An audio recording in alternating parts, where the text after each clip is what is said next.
Sunday, the 5th of September, 2021. This person sitting here is known as Robert Beatty, working diligently to see through the layers of illusion. And I'm glad to be with you. This is a broadcast of the Portland Insight Meditation Community. With me is my dear friend Jim Dalton, who will be leading some mindful movement. And many of our friends. So good of you to appear. Oh, record. Thank you. Here we go. There we go. Record to this Recording computer. in progress. Well, I'm going to try and experiment this morning. I have 2 or 3 tentative Dharma talks, and if you have a request of a question or something and want to put it in the chat, I will look at that while Jim is teaching, and that might well affect what I talk about. I came across a poem sort of by chance this morning as I was looking, what should my lead off be today? And it's been here in my collection for a long time. I just hadn't seen it in a long time. But it captured a moment, so here it is. It's called Epitaph, and it's by Merritt Malloy.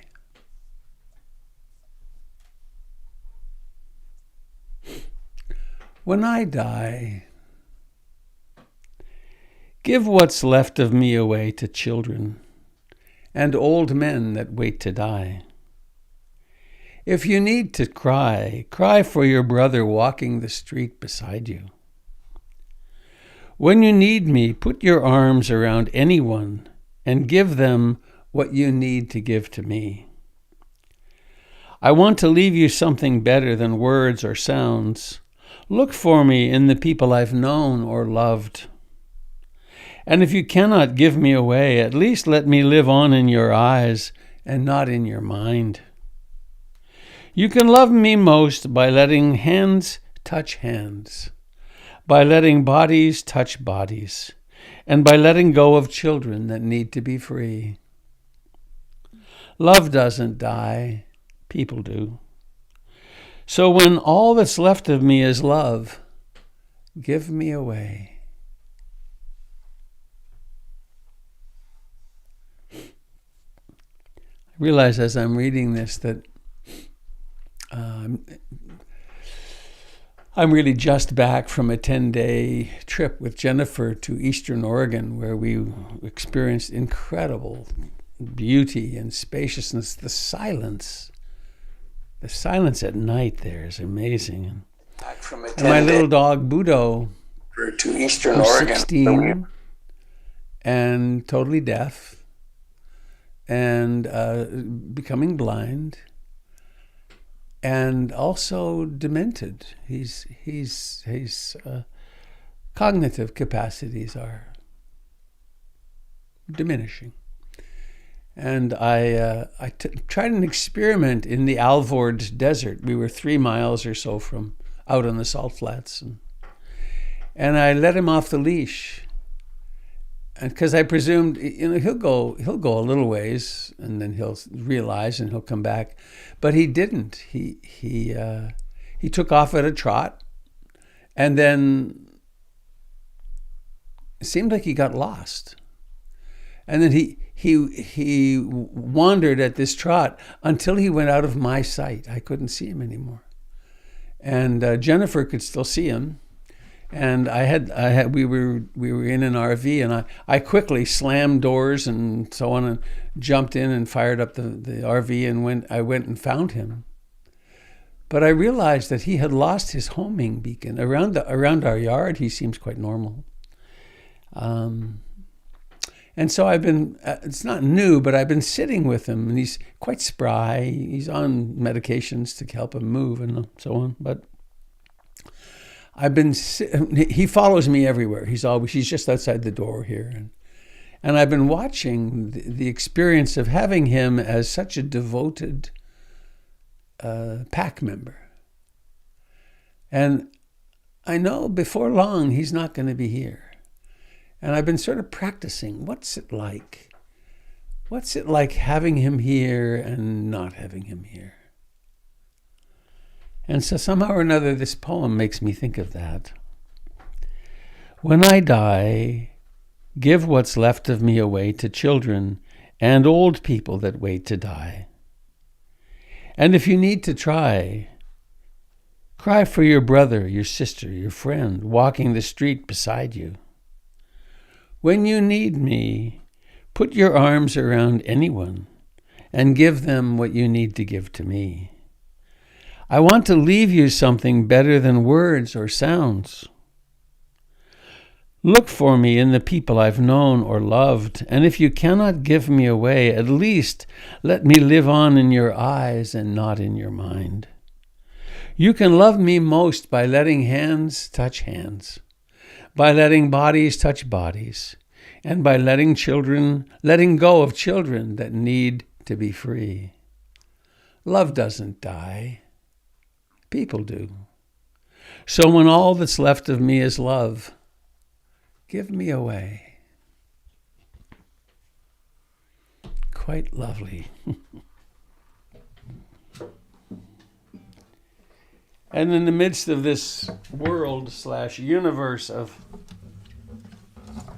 utter change, in what shall we take refuge?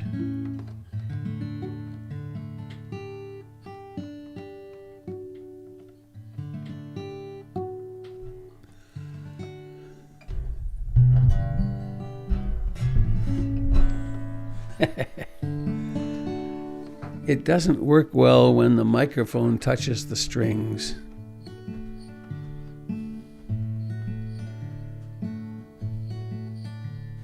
I take refuge in the Buddha, the one who shows me the way in this life. Namo Buddhaya, Namo Buddhaya, Namo Buddhaya.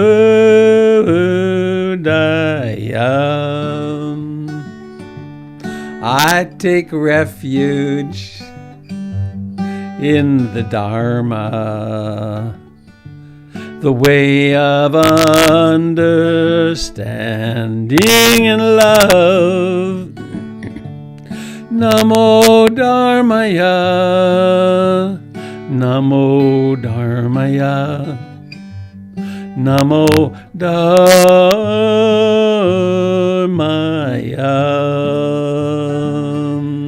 I take refuge in the Sangha, the community of mindful harmony.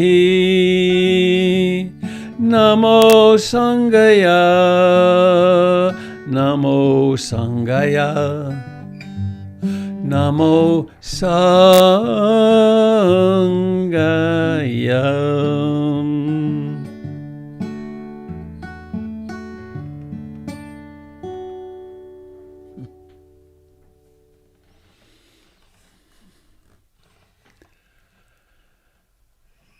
I take refuge in being awake and being mindful.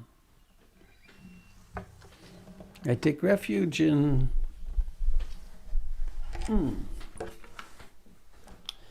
the elegant teachings of the Buddha.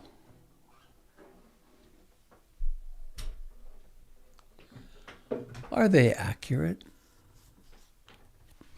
Is the map of the universe and the world that the Buddha taught true? Can I know it without any doubt. I take refuge in the Sangha, the community of practice.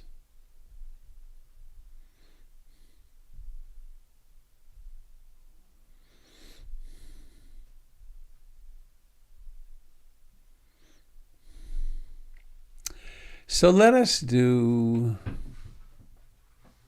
something radical. Let's go silent. Let's sit here.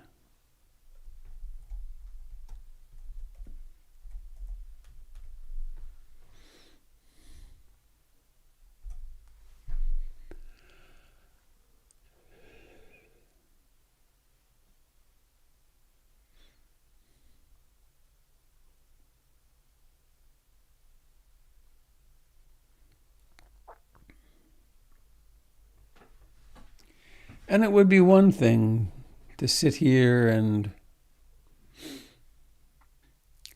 just go with the daydreaming and the wandering mind. Quite another to sit here with the refuges in the foreground. Not so much the words of them, but the actual, how is it to take refuge in being awake?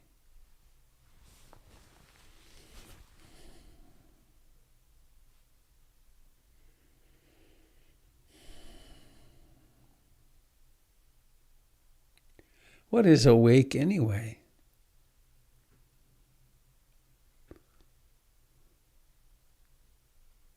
What if it was as simple as being aware of the sensations of the body where it touches the chair?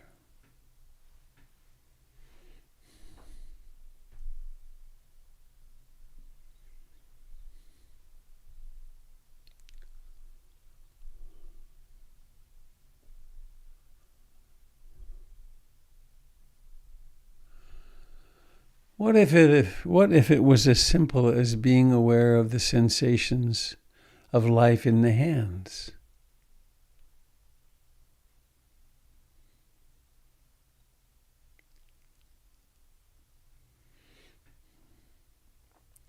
Or the life in this moment in the face?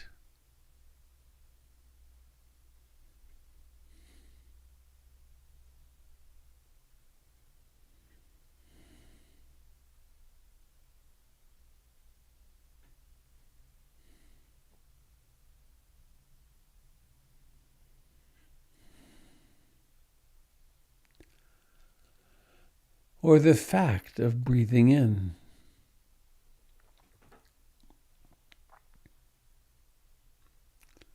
Of breathing out?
It could be that with the simple intention of sitting and being aware of breathing in and breathing out, that the mind will rest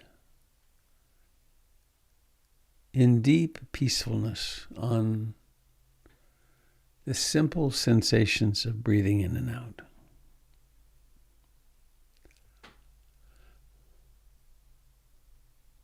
Or maybe the mind is liking to wander a lot right now. Maybe it's caught up in wanting something, in desire, or in not wanting something, in aversion, disliking, resistance.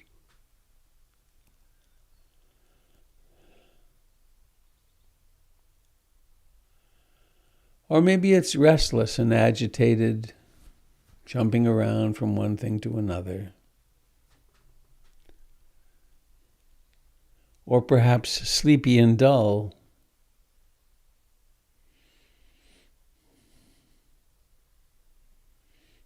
Or maybe there's doubt. It's hard to apply oneself when there's doubt.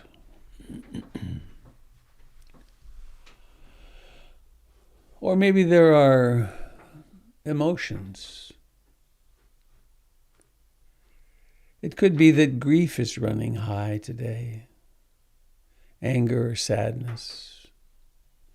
Could be that there's loneliness or fear.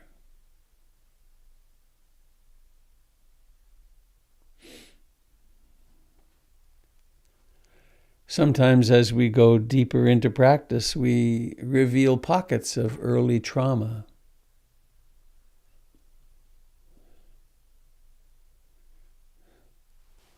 Or emotionally charged conversations will come storming in or drifting in.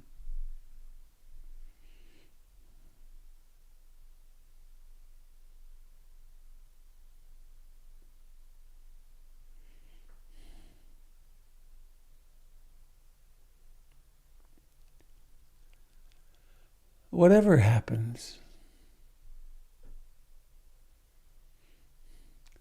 it will pass.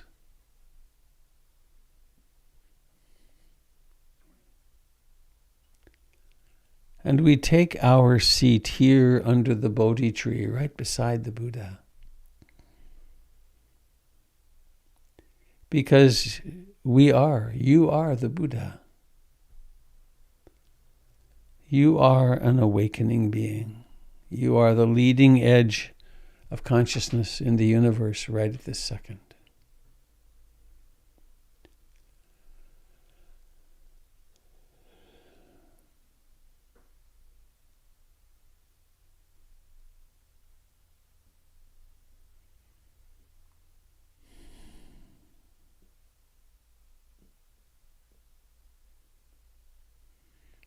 And so let each breath be a beacon. Let each thought be an alarm gong. Wake up. Be here.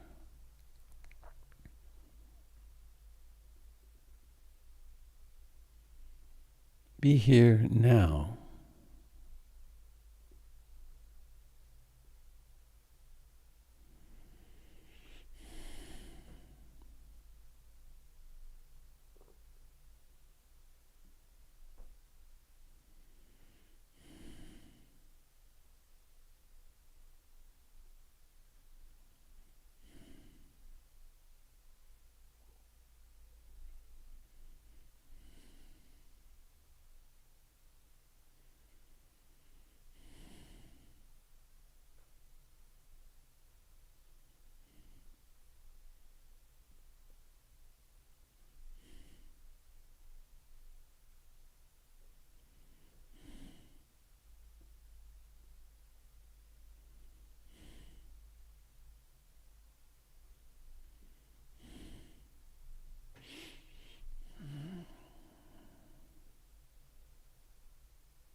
along with mindfulness.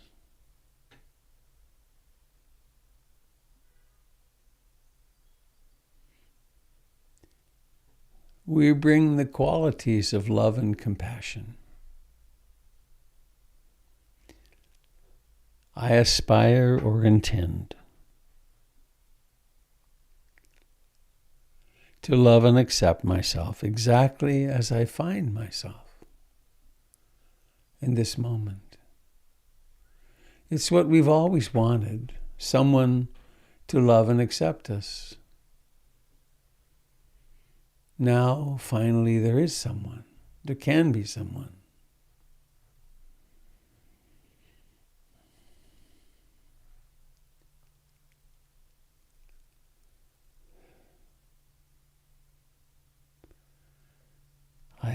I intend to love and accept myself right now. If the mind is wandering, I love and accept that. If it's quiet and silent, deeply balanced, I accept that. If it's a mind that's very critical, nasty even, vindictive, I accept that.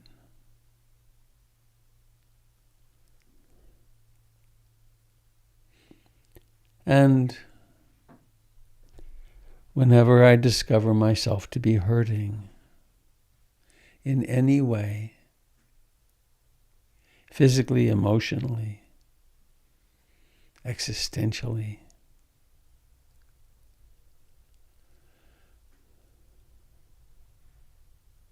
I intend to hold myself in sweet compassion.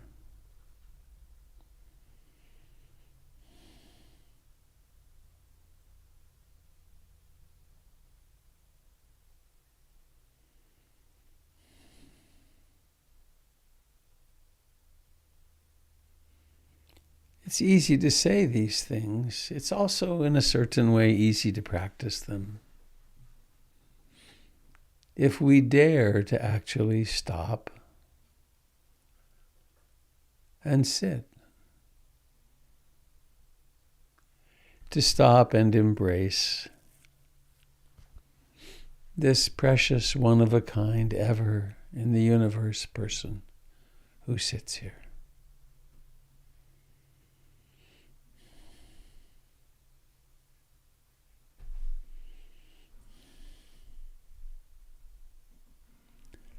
And we do it one breath at a time. One simple breath as the body breathes itself at a time.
Perhaps the mind is in great ease and tranquility, in which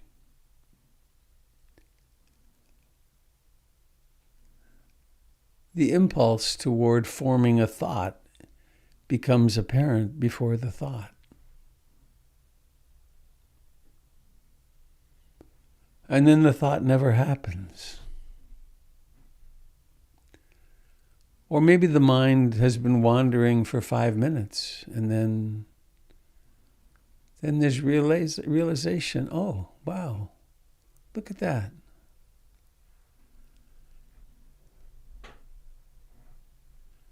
It doesn't matter which of these are happening. The practice is the same. Be aware and awake to what's happening.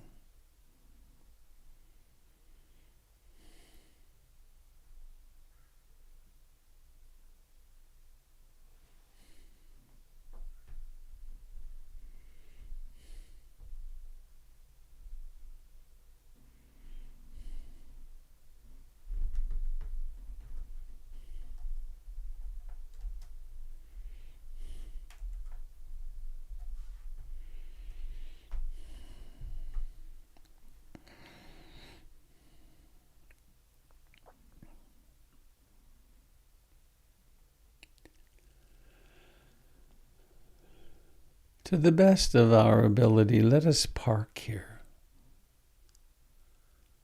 If an itch arises, let's be aware of the itch.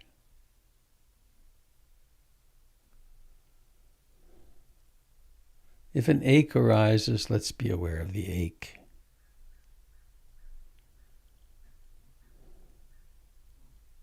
We practice sitting like statues, like stones, like mountains.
There's really no predicting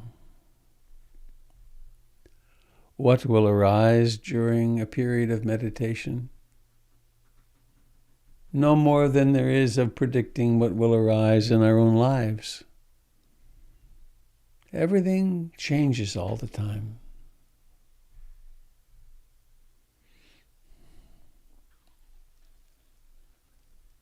What is a bit predictable is that we can commit to refuge in the Buddha, Dharma, and Sangha.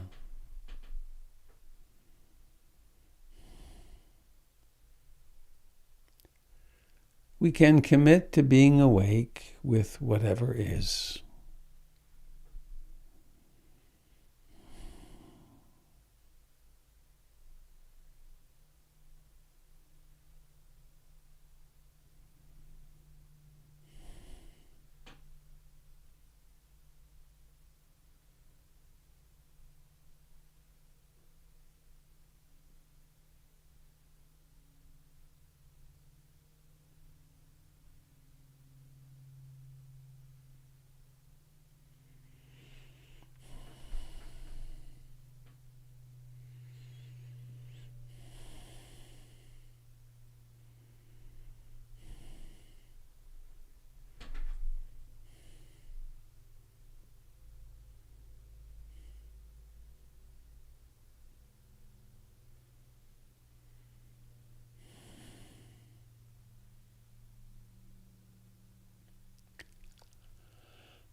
And to assist us in the development of some concentration.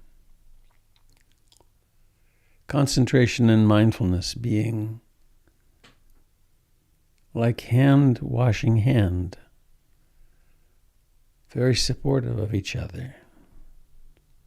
Mindfulness, the ability to recognize what's happening, to be aware, to remember. And concentration, the capacity to focus, to stay with one object. And we can use the breath, this simple, beautiful aspect of our being, to be present at the beginning of a breath, its very first emergence. To be present as inbreathing occurs, in the actual sensations in the torso and abdomen, chest. To notice how it has a natural coming to fullness and then a decline and then a vanishing.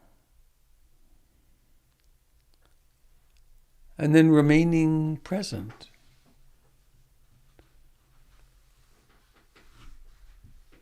Noticing the birth of the next breath.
This universe, they say, has existed for over 14 billion years. The Earth for something like 4.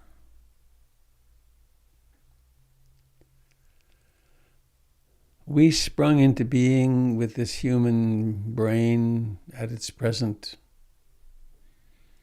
development a mere 100,000 years ago.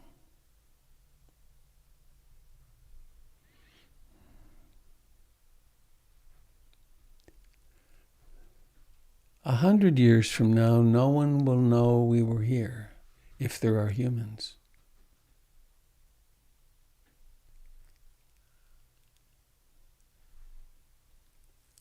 That's a strange perspective, isn't it? All things are impermanent. And yet each of us in this very moment carries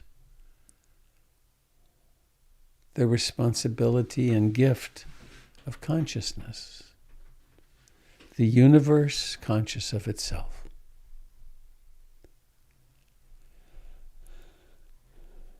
And in that,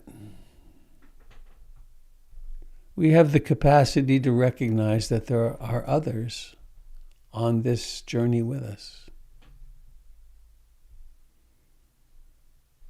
And so let us dedicate the merits of our practice, all the goodness of our practice, to each other,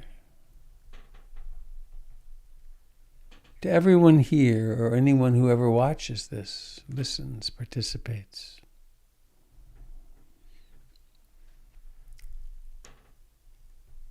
To our relatives, no matter how weird and strange the relationships are. To our friends, we practice for the benefit of our friends. We practice for the benefit of our enemies.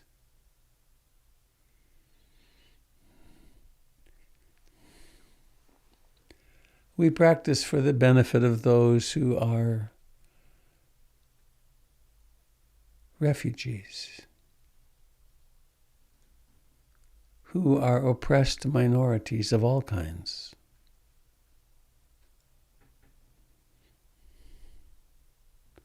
We practice for the benefit of all the oppressors, cast in their particular roles. We practice for the benefit of all our animal friends. We practice for the benefit of our friends who have wings, who have hooves, who slither, who live beneath the earth, who live in water.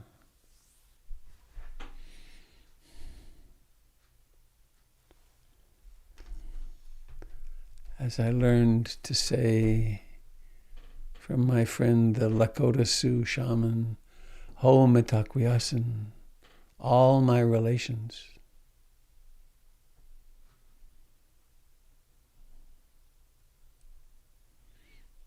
May all beings everywhere share in the merits of our practice.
I'm going to say a couple of phrases a few times, and they're from Ruth King. I invite you to look at some person and own these phrases, perhaps. If I didn't belong to you, I wouldn't be here. If you didn't belong to me, you wouldn't have come. Your heart and my heart are very old friends.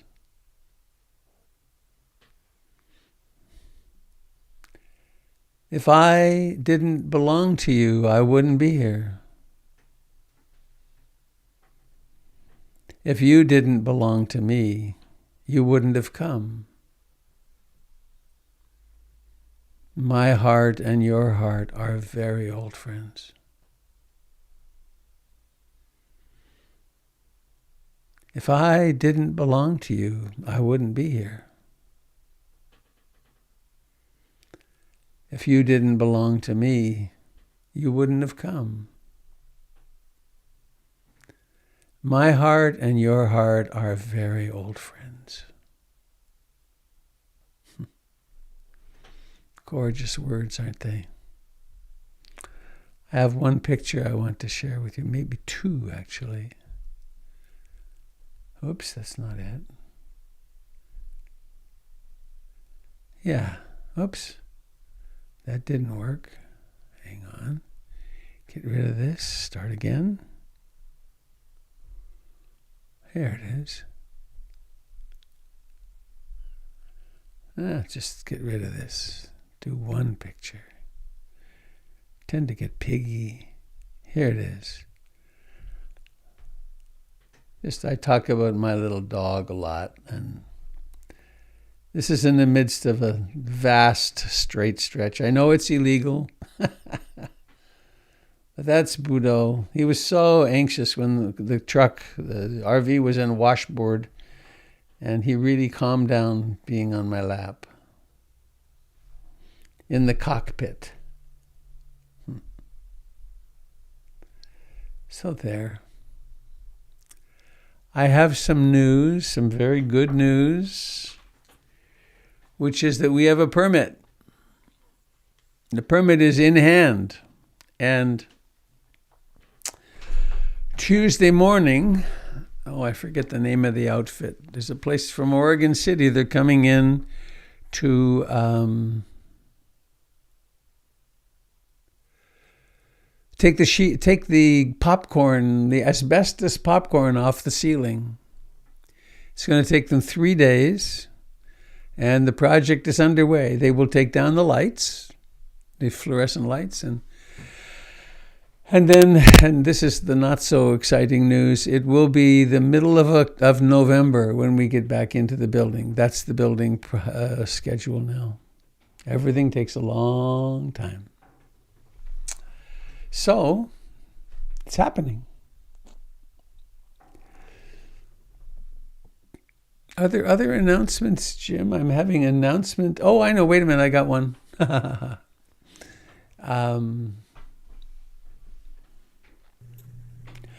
I just got mine the other day. I've picked up my mail at the center. There's a very nice letter you may have received. If you haven't, you can look online for it on the website. I lost it here. It's on my desk. Oh, here it is. It's this nice letter that's signed by Robert Beatty. And it's our appeal for financial support for the project. As happens with such things, we have run over the budget. We did receive extraordinary. We received 2 gifts totaling $500,000, and we had already raised about $50,000 before for the ramps. But anyway, with the new fire alarm system and so on, we're running about $85,000 short. So the opportunity is there for you, for us, for all of us, to support our center.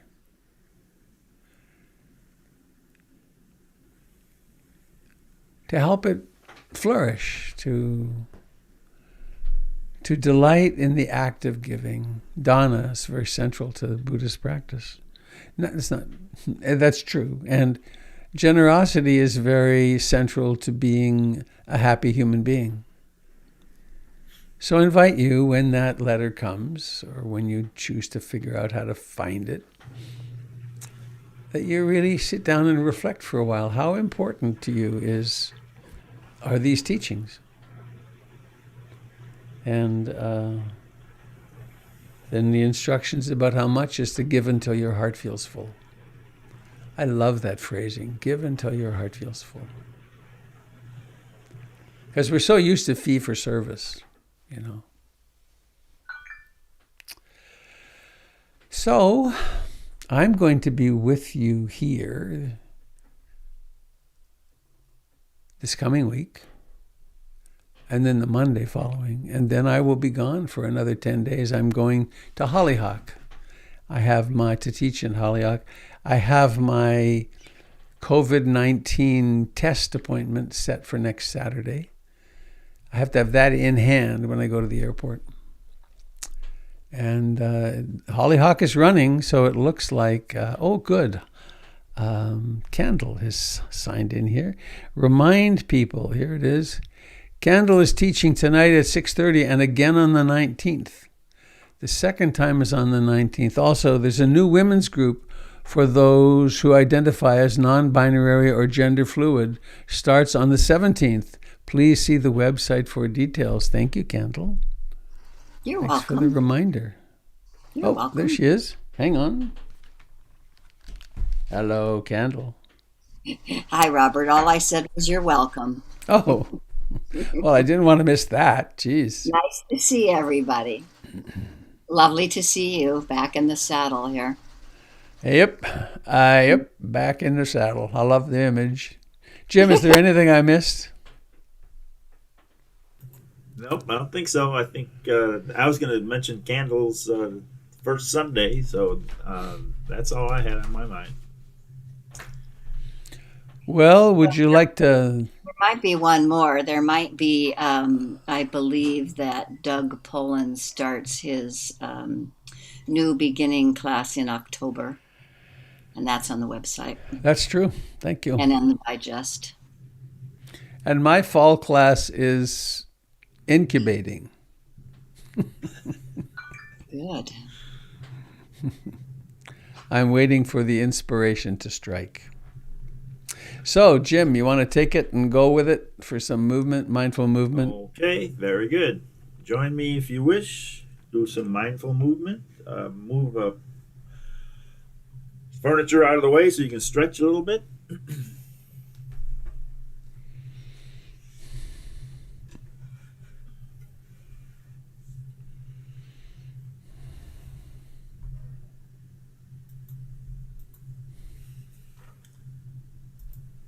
Put the spotlight on the figure on your screen and backlight it somewhat. All right. So I'm in the middle of my screen. I hope that's working out. So let's begin the way there's a famous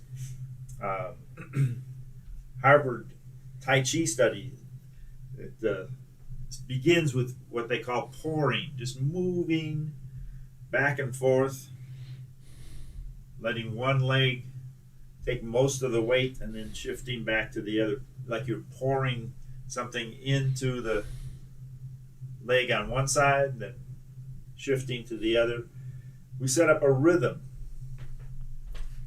and there's a almost immediate response in the nervous system to easy, smooth rhythm. Very healing. They add to the pouring back and forth after a few minutes. Then they go over to one side and turn away from the camera. Turn away from the center of your vision and turn away to the other side. And so you still have this pouring sensation in your legs, but now your hips and your spine are tangible. You can find the little sensations firing off the base of the spine and shoulders and everything in between. Turning and pouring. And that massage on the bottoms of your feet has an impact on 12 meridians, according to Chinese medicine. And these 12 meridians get stagnant and get stuck from the shocking impact of our modern culture. There's so many ways we get overloaded and our body just freezes and tightens up. So this massage of the feet is going right to the source of the flow of energy from the earth. Earth is pressing on our feet as we press down and shift. And then come to stillness and then reach across and use one hand to find the collarbone, and in that little hollow place below the collarbone, and do a little massage. Again, we're setting up a rhythm, maybe a circular motion or an up and down motion, but a little massage. And this point is connected to the lung meridian. And then relax that hand and reach up with the other one and find the collarbone in that little hollow place, and bring some attention to that spot with a little gentle rhythmic massage. All right. Then keeping that second hand in place, reach across with the first hand and find both hollow spots, but they feel different now. You've engaged different muscles, so there's a little different. You can press a little harder. You've got a little, more engaged muscles there, and then stop and pause for a second, and then drop down about 2 inches. And here's another place we can massage, but we want to be very gentle. This is another lung point in the Chinese medicine that gets really sensitive.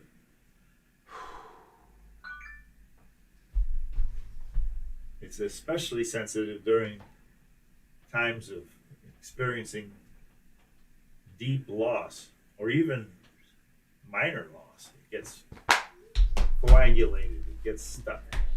So be gentle, but rhythmic healing. Okay, now that we have this, and that's lung 1 and lung 2, the 2 points in the acupuncture system. They're the foundation of the lung map of energy. Now we're going to just lift our arms up and sink, and then keep in touch with those areas right below the collarbone as you lift your arms, and then controlling the exhale and the release down. You can feel this as another rhythmic healing of that grief center on the lung meridian on either side.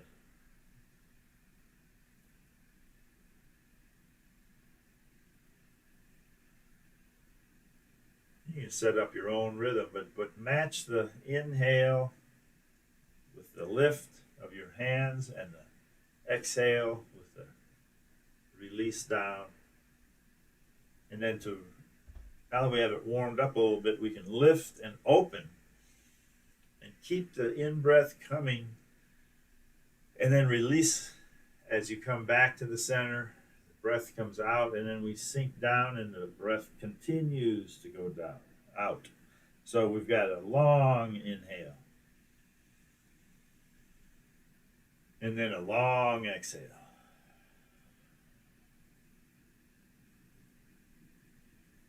But it's always a rhythmic pulsation of energy across the top of the rib cage, right below the collarbone responds to this opening and slow release and relaxation. Once more.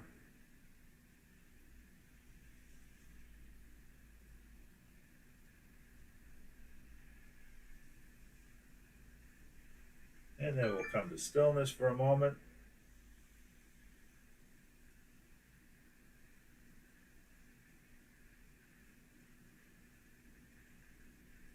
Just feeling the general pulsation of energy through the whole body, tingling here, tingling there, just moving back and forth. Now, bring your thumb and your index finger together. Your hands are just hanging at your side, so the palms are kind of facing in the back. But then turn your palms out to the side and push your arms away from the body. And then come back in and relax the hands, or relax the shoulders and the arms. But keep the thumb and the finger, the pointer together, and then turn and push out, and then come back in and let gravity just pull down on the arms, pressing out, turning the palms out, returning to relaxation, and palms out. And again, we can add the feet, we can lean forward and activate the toes as we push out, and then rock back into the heels when we come back. So we get another rhythmic massage on the bottoms of the feet. Sensations in the arms, sensations in the feet. A living organism called the body, called the arm, called the foot. But it's tingling sensations. Maybe warmth. And we'll come to stillness again and turn the palms up and just like we're accepting all the stimulation, all the feelings in the nerve endings of a standing form, just open and receptive, aware of life in the whole body.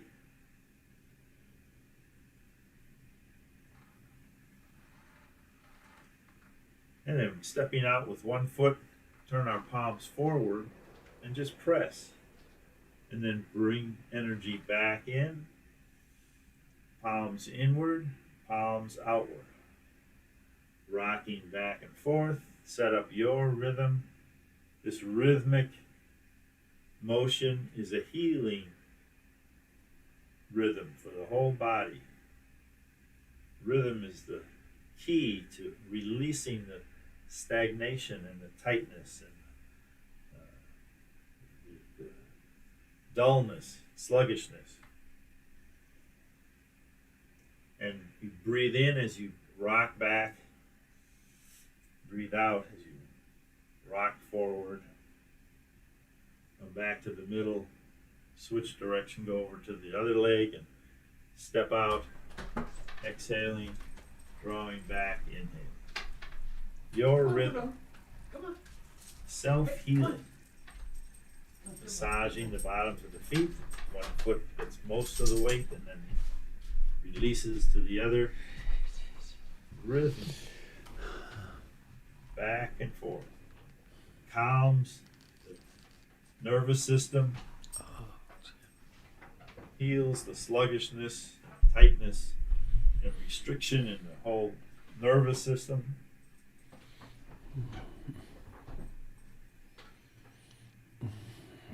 And then back to the center. Get our feet parallel and go back to the hands. Hands just hanging from the arms hanging from the shoulders, and then push the palms out and then turn the palms so they're facing backwards. Push the palms out, rocking forward, coming back.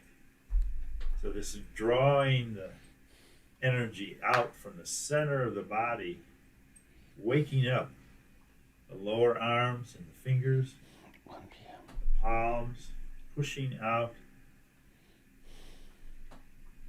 Once more, pausing and just enjoying the circulation, the tingling through the whole body.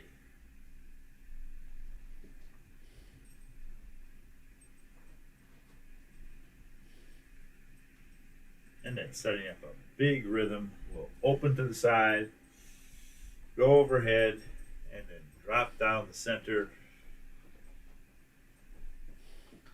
Again, we're turning the wrists so the palms are facing up as we go up, and the palms turn and face down, coming down. Simple little stretches, simple rhythmic stretches. Loosen up the constricted parts of the spine, the shoulders, the elbows, the wrists. A flow through the whole upper body. And if we sink into our knees and then rise, that creates another flow in the legs and the feet.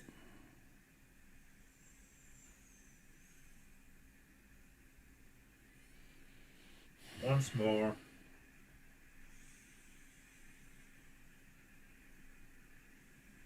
Coming to stillness, a living organism with sensations in the feet, up through the shin bone, the calf muscle into the knees, sensations in the area between the knees and the hips. Turning to one side, back to our coring, turning to the other side. Feel the flexibility in the hips, in the pelvic area, lower spine, back and forth, side to side, turning, pouring, and then stillness.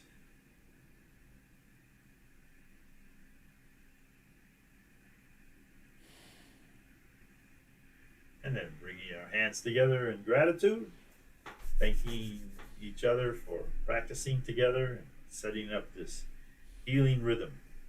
I'll be doing this again on each Sunday, but I have another workshop planned for the 18th of September. That's a couple of weeks out, so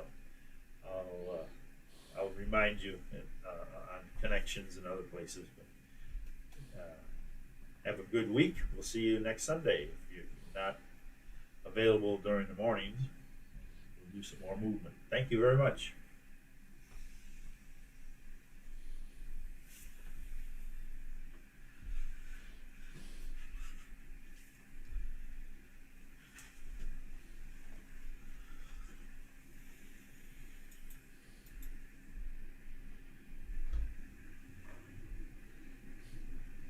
Thank you, dear Jim.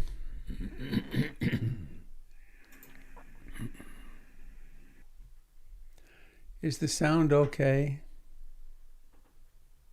Thanks. Sounds fine for me. Yay. It's been good today.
Oh, good, it worked. I just posted the epitaph poem to the chat, And I think it worked. And then I wanted to post also this, the Ruth King greeting. Copy. Did I do it? Enter. Ah, there we go. And here is the Ruth King greeting. Uh-oh, Ruth King, not kind, but I think she's kind. I know she's kind. All right, back to the chat.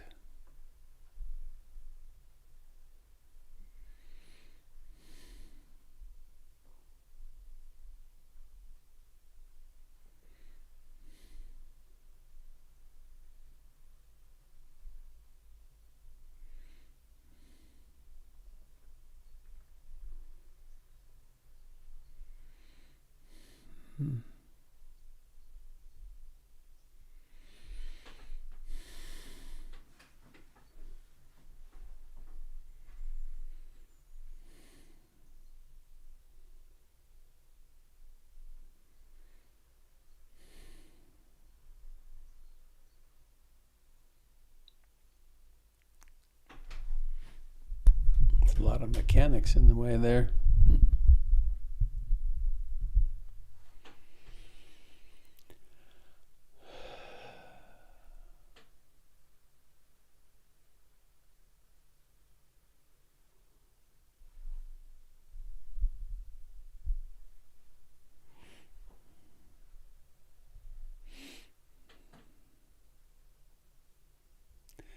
From the chat, I picked up the question of loneliness, the experience of loneliness, and also the five aggregates. And I'm not sure what I will say, but let's see.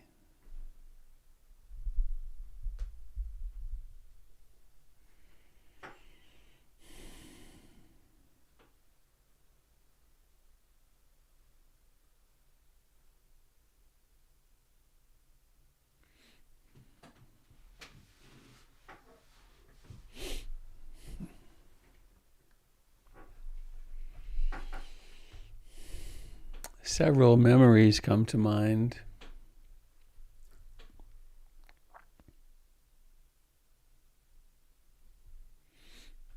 A long time ago,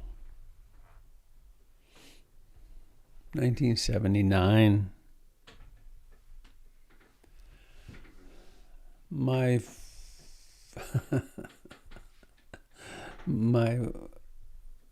wife Kathleen, she was we decided we would get married. We hardly knew each other at all. We'd met and spent a day or two together, and then we tripped on acid together, and then we really knew each other deeply, we thought. And anyway, the circumstances were such that we got married, and then 2 weeks later led a group of 25 students to India. Doug Pullen was among them for 5 months. And we met a lovely teacher in India. Her name was Krishna. And she'll come back into the story in a minute. But our homestay students were, they were billeted. I don't know if that's the right word, but they did homestays in people's homes. One of them slept on the dining room table at night, and she was glad to be on the table because there were rats in the house. But anyway, the thing that I'm thinking of one particular young couple who pleaded with us. Actually, several people pleaded with us, could we please use your hotel room this afternoon? And they didn't want it for sexual privacy reasons or anything like that. They just wanted to be left alone. Because in India, to be a Westerner was constant, Hello, what is your name? What is your country? What are your qualifications? Do you have children? It's all the time. And they lived in these families where people were never alone because the extended family was the norm. The next year after we came back, there was a return visit. 17 or 15 Indian students came to visit us here in Portland and were put up with the families of students. And they went crazy because they were alone so much. They started banding together. They meet at the mall because they couldn't tolerate being alone because they were used to being in community.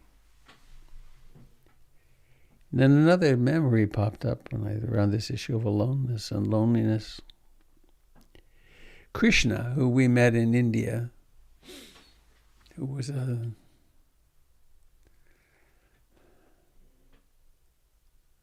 she was a very fine, loving teacher. Joseph Goldstein asked me if I would help my teacher Munindra and Krishna teach a retreat in British Columbia.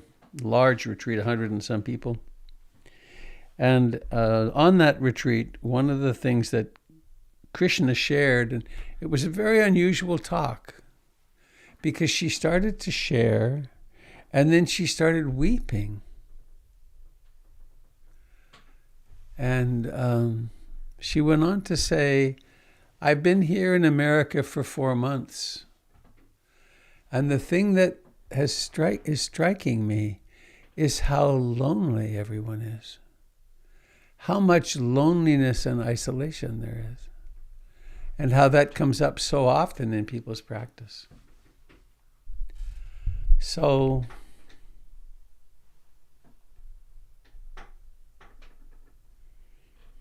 what should we do about that? How do we make sense of that? There's a really big difference between loneliness and aloneness, isn't there? And in the aloneness, I'm flashing on some experiences I had in the last 10 days or 2 weeks.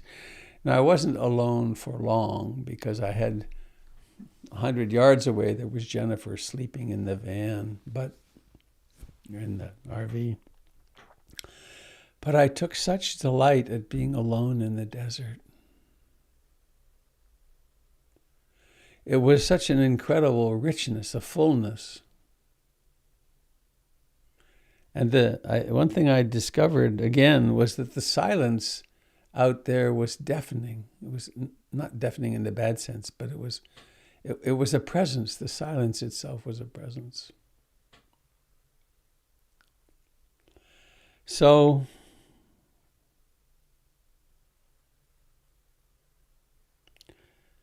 what is to be done when loneliness arises? What is it anyway? It's a sense of lack, and there's comparison in it, I think. There is for me anyway. It used to be like this. I had my beloved or my children. I have a couple of friends whose last child left home last week. And they suddenly have the empty nest. And they're experiencing some loneliness. So in traditional Buddhist strategy,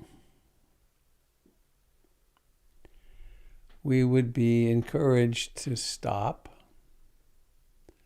and turn inward and ask the question, not in an intellectual way, but ask the question, what is loneliness? Where does it exist in the body? What is its feeling tone? Is it pleasant, unpleasant, or indeterminate? Well, it's unpleasant. And what are the thoughts associated with it? And in this way, we would turn loneliness into an object of meditation.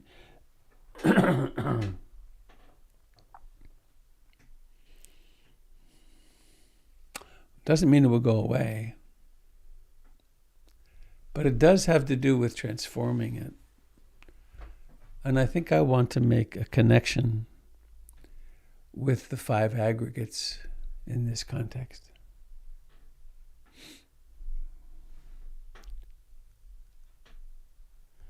In the Buddhist teachings, there's a lot of ways that the onion is sliced. What is the self?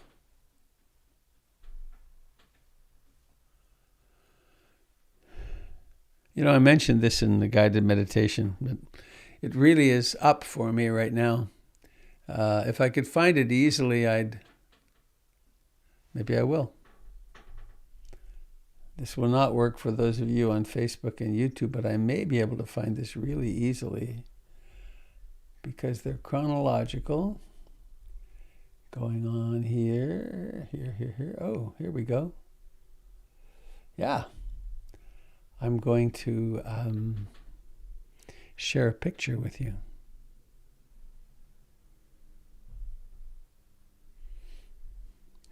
This is a basalt layer. This was a lava flow in Central Oregon. And if you look over to the left here, you can see there's lava flow, 50 feet, lava flow, and then if the picture will change, I hope it does. Did the picture change, Jim?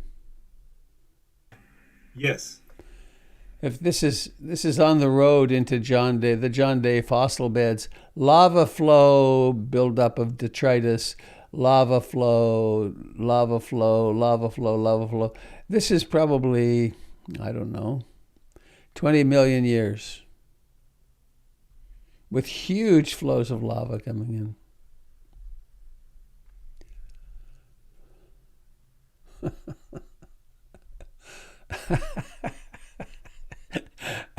I'm having a brain hole. It's like, why am I showing you lava flows? It may come back. Hang on here. Oh yeah, right. The five aggregates. Right. Aggregates. Thank you. Thank you.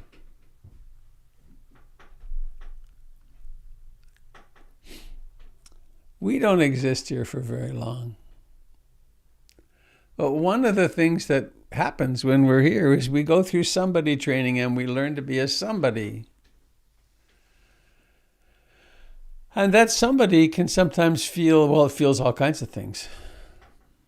And the task, the central task of the Buddhist teachings, I guess, is to learn how to be loving and compassionate, but also to develop wisdom into the true nature of what it is we are. And we're not just this little creature. And so there's if I can't remember if I have the Pali right. Maybe you can correct me, Trina, if you remember it and I don't. Hang on. So the five aggregates are categories of experience, or categories of experience, I guess, of being, of reality, that we learn, and they are body, feelings, perceptions, mental formations, and then consciousness. And we learn to observe them in meditation. It's another way of speaking of the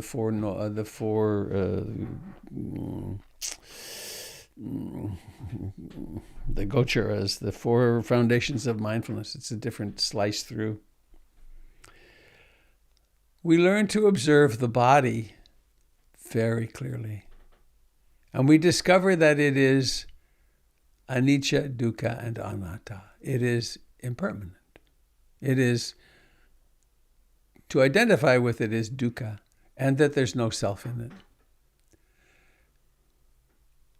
And I want to do the chant if I can remember it. Rupam, the body, matter. Rupam pachayam anicca. Vedana pachayam anicca. Sanya pachayam anicca. Sankhara pachayam anicca. And chitam pachayam anicca. Which means the body is impermanent. The body has encounters with sense objects, which are then provoke feelings, pleasant, unpleasant, and neutral, or not determined, not yet determined. Feelings are impermanent. Perceptions are impermanent. Mental formations are impermanent. All the thoughts, all the memories, all the things that happen in mind are impermanent. And consciousness itself, which arises with its objects, it too is impermanent. Now this can sound really, it is a little confused the way I'm presenting it, but it can sound like, who cares? Who cares about body is impermanent, feelings are impermanent, perception is impermanent? Well, what if we were to stabilize consciousness enough to start really seeing the truth of it? What if the mental formations that have to do with I'm lonely were seen really clearly? Because what usually happens with I'm lonely is I'm lonely and here's my story of loneliness. And, and it's made worse. Here I am in the middle of COVID and my best friend died or my partner died or, things aren't as they were and I wish it was different. So we have this soup of mental phenomena happening. What if we got stable enough and clear enough to see that as the personality unfolding? And it's such a strange way to think. But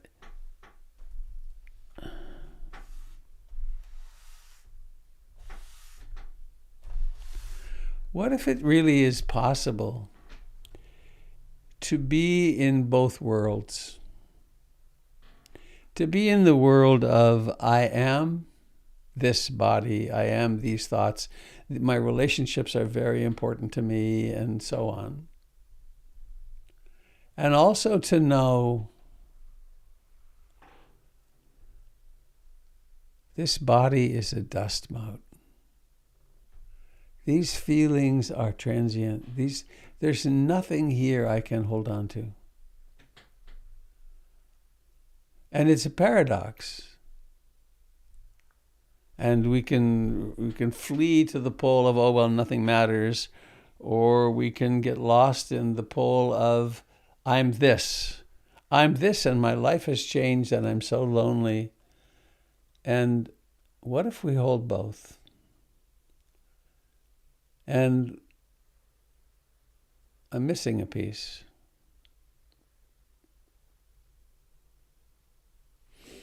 I'm missing a piece.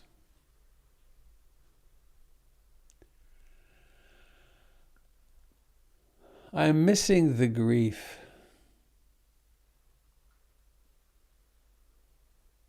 What about all those losses? Sometimes, often, I guess, we're lonely because the utter temporariness of our human condition has impressed itself upon us. And then it's essential. It's essential that we turn toward the grief and then we grieve it fully, that we really feel how utterly awful it is to not have that person or persons in our life anymore, to not have those life circumstances anymore. It's one of the things that I run into sometimes fairly frequently with people of a capital B Buddhist orientation, is there's sort of an unwillingness to feel fully into the anguish of the loss.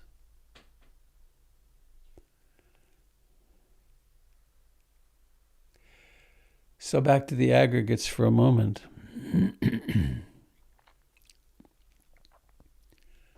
We study the body. We really pay attention to the body and its postures, in its activities, in its aging, in its dying. We pay attention to the feelings that arise at the sense doors, pleasant, unpleasant, and indeterminate, with seeing, hearing, smelling, tasting, touching, and thinking, the thought world.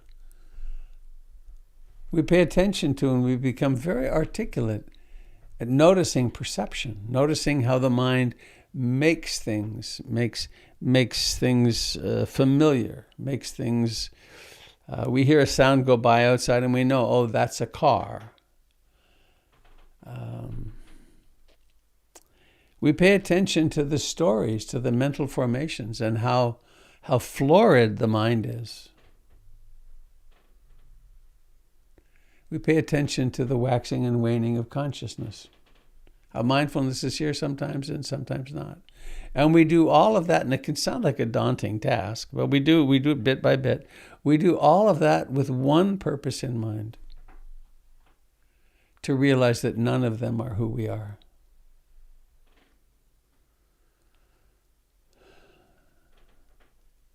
Easy to say.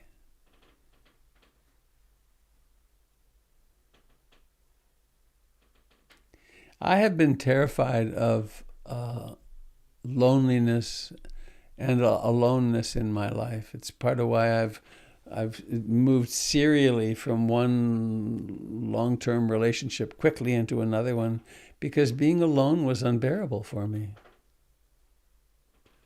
I don't know what would happen if I were suddenly without Jennifer. I think something different might happen, because I'm much more drawn to being alone now than I've ever been. Don't know, though.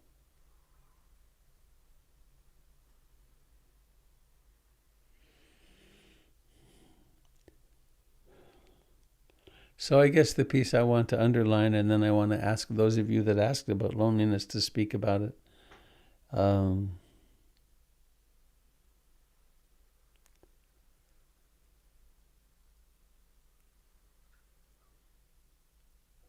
Turning toward it,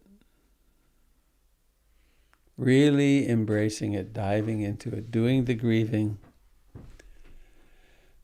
and seeing if it doesn't somehow or another transform into something else, which my guess would be into love and compassion. But it takes a lot of bravery to turn toward it fully. So Jai and Jonas, both of you spoke to that, and someone else, I think, can't remember. Darcy, there you are, right beside Jonas on my screen. If any of you would like to say anything more about that, I'd appreciate it.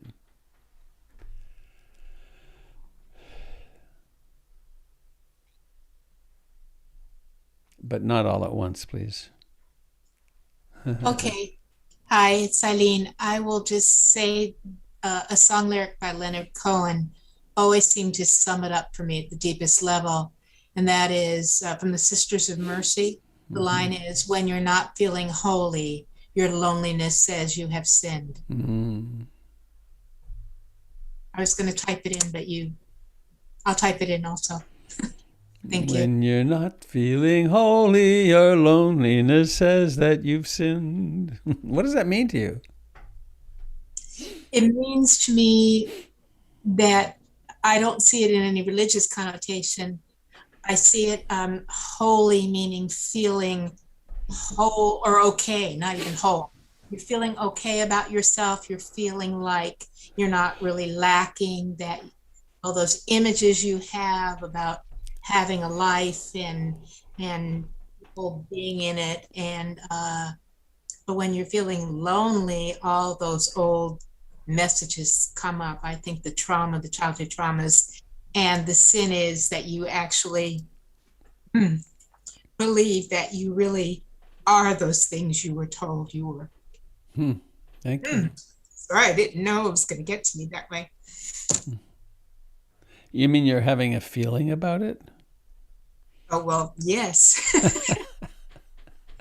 Well, I'm just going to add that it's really ironic. It's come full circle. I talked with a cousin, really the only one I really like a lot. And we hadn't caught up and we got into stories. And the stories were really about the craziness of my mother and stuff. And that was all before I came on here. And I was so heavy with going back to the past and to this heavy stuff that the whole time at the beginning of the meditation, tears were just coming. And the good part is I did not like being there. I said, and this is the first time I've had the experience in the sense of really going into stuff she wanted to know and didn't know. And since I've been in meditation, I don't want to be there. I don't want to go back in an hour of all of that. I want to be present. So thank you. Mm-hmm.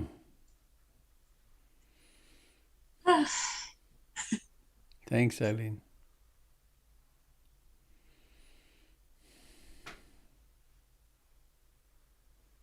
Hi, Jonas. Hi, Robert. I think a lot of it for me was a friend of mine well, for one thing, I've been alone a lot of my life, or had a loneliness a lot of my life. My dad died 12 days before my 6th birthday. I was ripped out of my home to Los Angeles when I was very young, so I lost many friends. And on and on and on. And Friday would have been the 54th anniversary of my marriage, and my wife had passed away, about 16 years ago.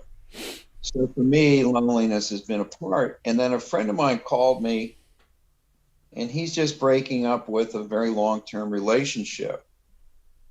And he said to me, Jonas, what does the Buddha say about being alone?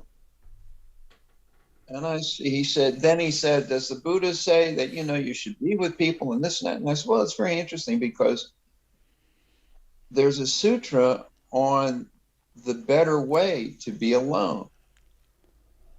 And he said, what is it? And so I tried to explain it. And I said, I'm not doing a great job on this. Let me go back and start studying it. I'm still studying it, so I'm not doing a great job on it. But one of the things I noticed personally through all of this was I was sitting the other day and suddenly my mind said, I was missing my wife. I was missing this. I was looking at that. And then suddenly I said, but really all I have is here and now. And if I look at here and now, I know it was actually quite moving for me because it was like all I had was here and now, and here and now was fine. And then actually my friend asked me, because I said to him, I said, well, neurobiologically and through DNA, we now know that everything that exists, we are related to. And he said, well, how does that make a difference to you? To know that, I'm one with everything, which is kind of like a woo-woo thing. You know what I mean? Mm-hmm. But the reality is that I said, well, when I'm really in touch with the moment, and I'm not behind their head or stuck in my brain, when I walk out and I see a tree, I go, oh, there's a distant cousin. I think I'd like to go hug it. Or when my cats walk through or jump on me. And so for me, I was just trying to explain to him, and I will later, and that's why I asked you about it, because I wanted your perspective, was that because he's going through a lot of things that, we've all gone through, loss and the impermanence of it. And it's not denying the grief of it, because that would be a horrible thing. And I know that, that's not something we do. but it's accepting the grief and going through it and accepting it in now, if you're making any sense at all.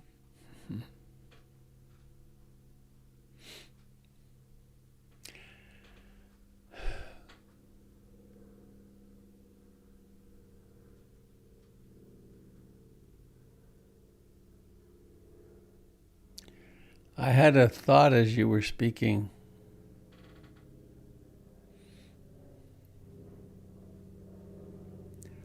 And I don't know if I can do it justice.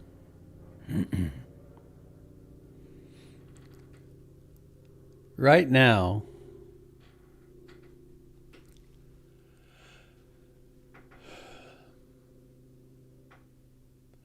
neither my dog nor my Jennifer, get the my in there, it's a trap, nor the people I think of as my children or grandchildren, they don't exist for me right now.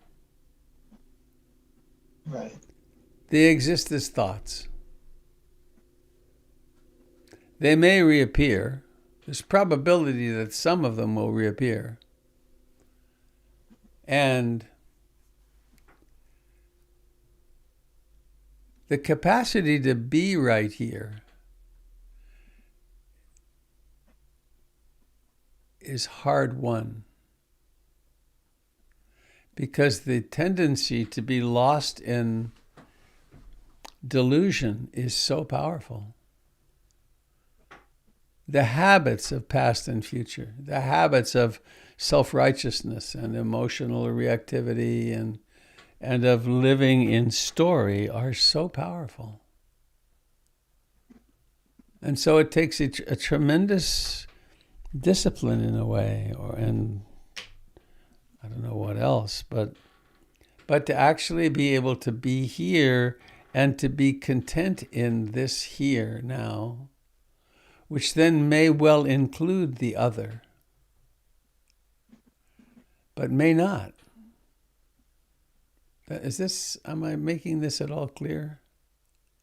Yeah. It's this, Ram Dass said the whole thing in that first book he wrote, the opening line, be here now. That to be capable of being here now is to be content in pain, to be content in grief, to be content in loneliness. That these are all phenomena that occur, but they are not fundamentally who we are. This is when it always sounds crazy to me when I say it, but I think it's true. But I agree with you at the moment because I'm not in deep in grief of anything, So at the moment, I agree with you.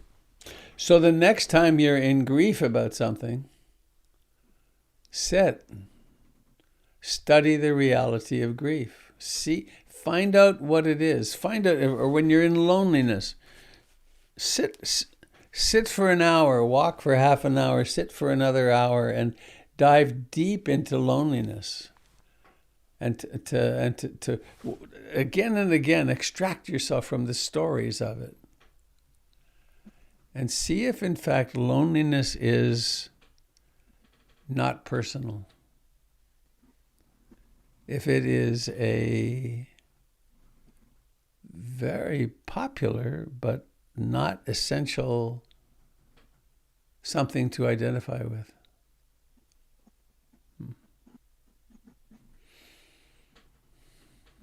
Thank you.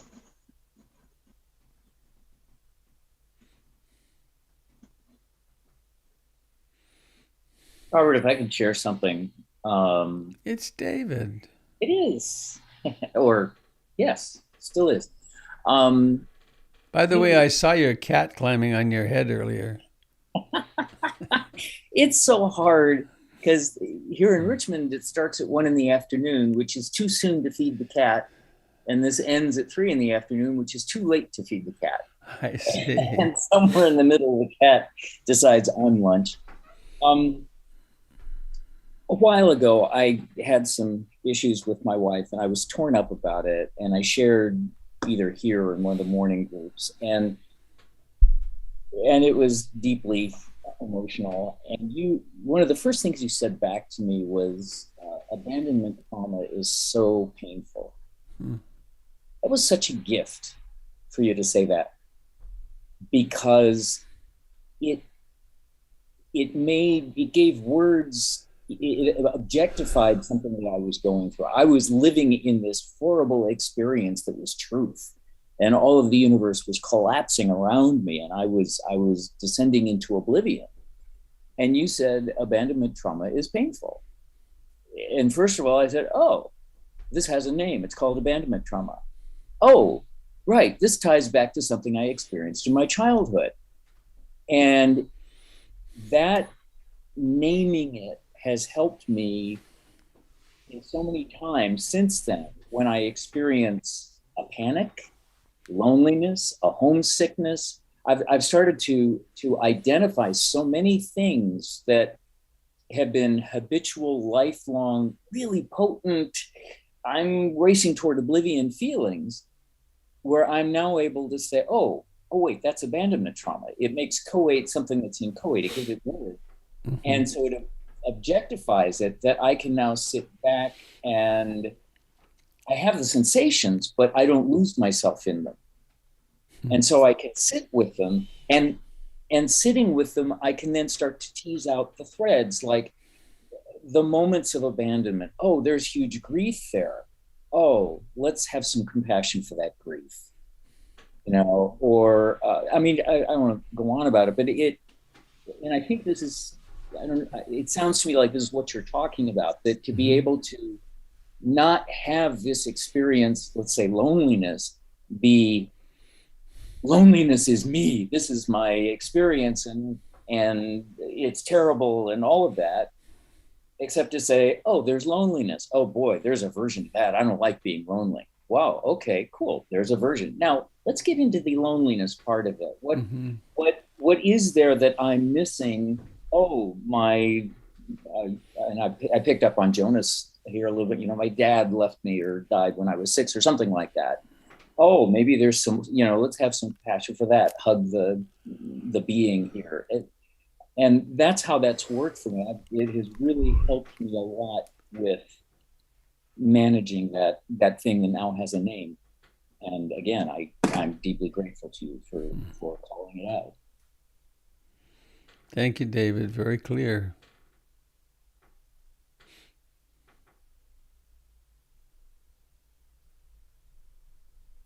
Hi, Robert. It's Darcy. It's Darcy. Hi.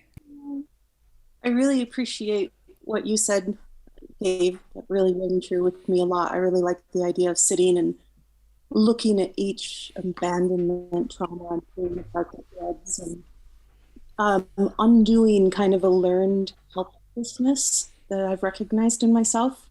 Like, I'm so lonely because I turned 50, I'm not married, and I should have this by now and this by now. Right. But there's one other thing that's kind of looking at the past, and then I'm looking to the future, because in my training and my preceptorship, I've had a lot of time to work during COVID at a lot of these senior care homes, and their families haven't been able to visit in this past year, and a lot of them don't understand why. And I would walk into people's rooms and they would be tearful, saying, I don't understand why my daughter doesn't come see me anymore. They don't really understand. And you can explain, but because of the dementia or whatever, they're right back at it an hour. And I get so much compassion overload. Like, I am so rushed with medicines and all that I don't have time to sit and hold their hand like I want to. And then I get this deep fear because I'm the baby of the family and my sister's already passed, and when everybody goes, I'll be the youngest. And I just think that's going to be me in one of those rooms, fearful and alone and unable to express myself. And I'm real fear of that. And I'd like to kind of center myself and practice now so that I have something to draw on in 20, 30 years. And where does that anguish exist right now in thinking? You know, I have these moments of lucidity where I really enjoy being alone, and I can feel so connected to like that cousin tree or something. I can be alone and feel so connected that I'm not lonely. Yeah. But then I can be up here in my new city, not knowing anyone, and I can be surrounded by tons of people and feel lonely, which is, so it really depends on like where I'm at in my state of mind, where that anguish is settling.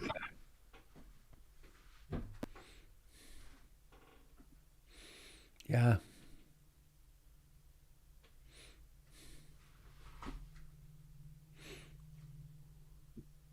And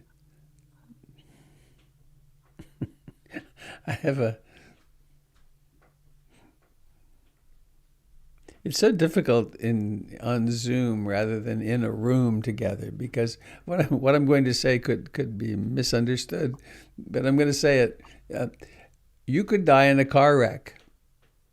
You never have to. You'll never have to be in a. You're never going to get to be too old. You'll be spared all that. But we can dwell in, oh no, this is going to happen, and blah blah blah, and who knows what's going to happen? We don't know. But it's easy to create a story about that, and then to feel bad about it, and well, the one thing we do know is we are all going to die one way or another. That we can be sure of. But what to do? What's the preparation? Be here now, I think, is it, again and again. Yeah.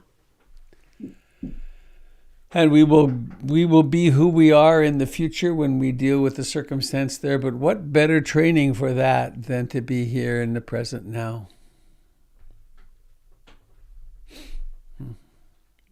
I'll share this one really sweet memory that helped me through these times. If any of you guys have been on retreat at Brighton Bush with Robert, there was one time. There was one time you had us all go to the back deck and look at the trees, and then you said, "Closer, closer, closer," until we were all squished together like we were in a mob pit at some concert. And it wasn't as intimate and one-on-one as a hug, but just the crush of Sangha around me, it brought me to tears. And just thinking about it just makes me feel so connected to everybody. And it's one of my favorite parts of retreat. And I would bow to Ruth Dennison, from whom that is a direct transmission. Oh, thank you. On that very deck. Oh, that's lovely. It's one of the things I did in channeling Ruth.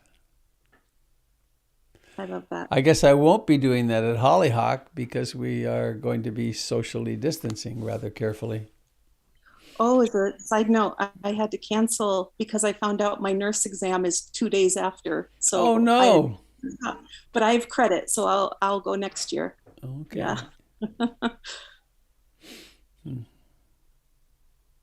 Thank you, Robert.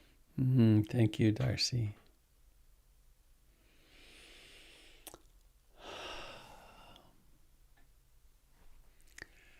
Well, it's almost noon, and I have somewhere to go to quite soon after noon. Is anybody sitting with something you'd like to share? Any leftovers?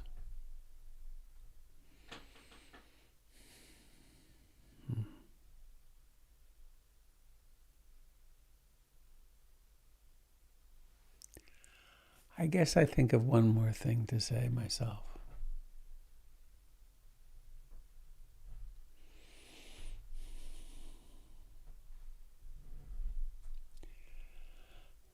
It's really hard being a human. And if where we find ourselves is loneliness, sometimes that's the reality of our life. There's loneliness. And I don't want to suggest that, meditate and you won't be lonely anymore. Maybe with full awakening, that's the case. But these useful strategies are very helpful. And then there's the other strategy, which is the Tonglen, the taking and sending strategy, which would be to realize I'm experiencing loneliness. I wonder how many other people are experiencing loneliness. What incredible company I have. There's people and we can make it specific. It's like, who of my gender and age on the planet is experiencing loneliness? And maybe it's I've had a big loss in my life. So who of my gender and age has experienced this loss, paralleling mine?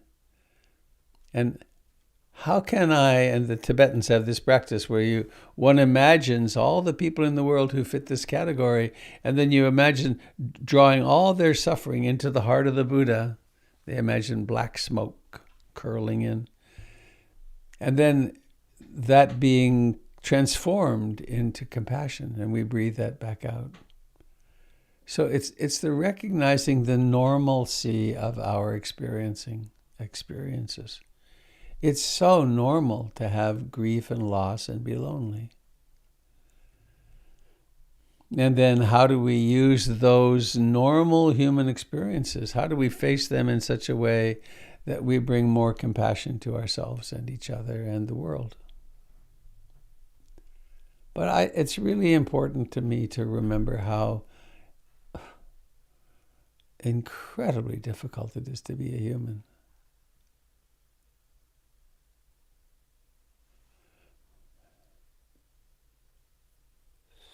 It's not how life is portrayed in many circumstances.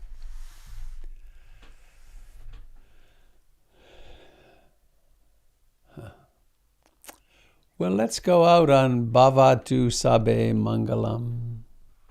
May all beings receive all blessings. And I'll get my gong. We can finish with that too. Bhavatu Sabe Mangalam. Bhavatu Sabe Mangalam. Bhavatu Sabe Mangalam.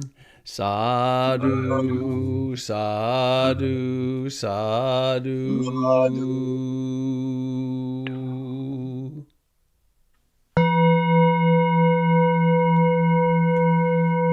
May all beings everywhere share in the merits of our practice.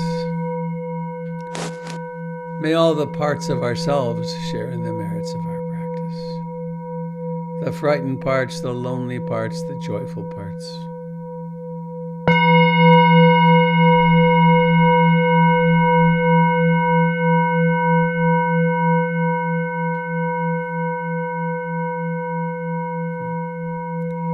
Thank you, dear friends, for gathering together like this today. It's very strengthening for me.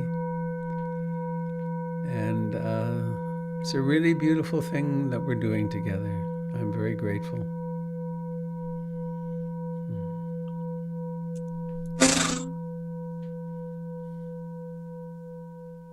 Sadhu, sadhu, sadhu. Sadhu. Goodbye, Kendall. Thank you, Robert. Thank you, Robert. Bye. See you in the morning. Thank you, everyone. Be well, son God. Thank you, Robert. Bye. Be Thank well. you. Thank you, Robert. It's the joyful noise. I love it. Bye, everyone. Have a good week. Bye. Bye. Bye. Goodbye, Thank Bruce. Bye. Bye. Goodbye, Jai. Oh, she disappeared first. All right. Ready for the leap to hyperspace. Thank you, Jim. Thank you. Bye. Here we go.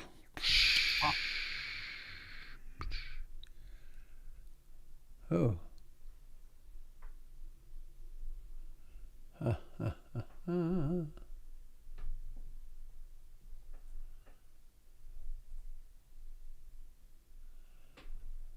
Update that. Goodbye, dear friends on Facebook and YouTube. It looks as though this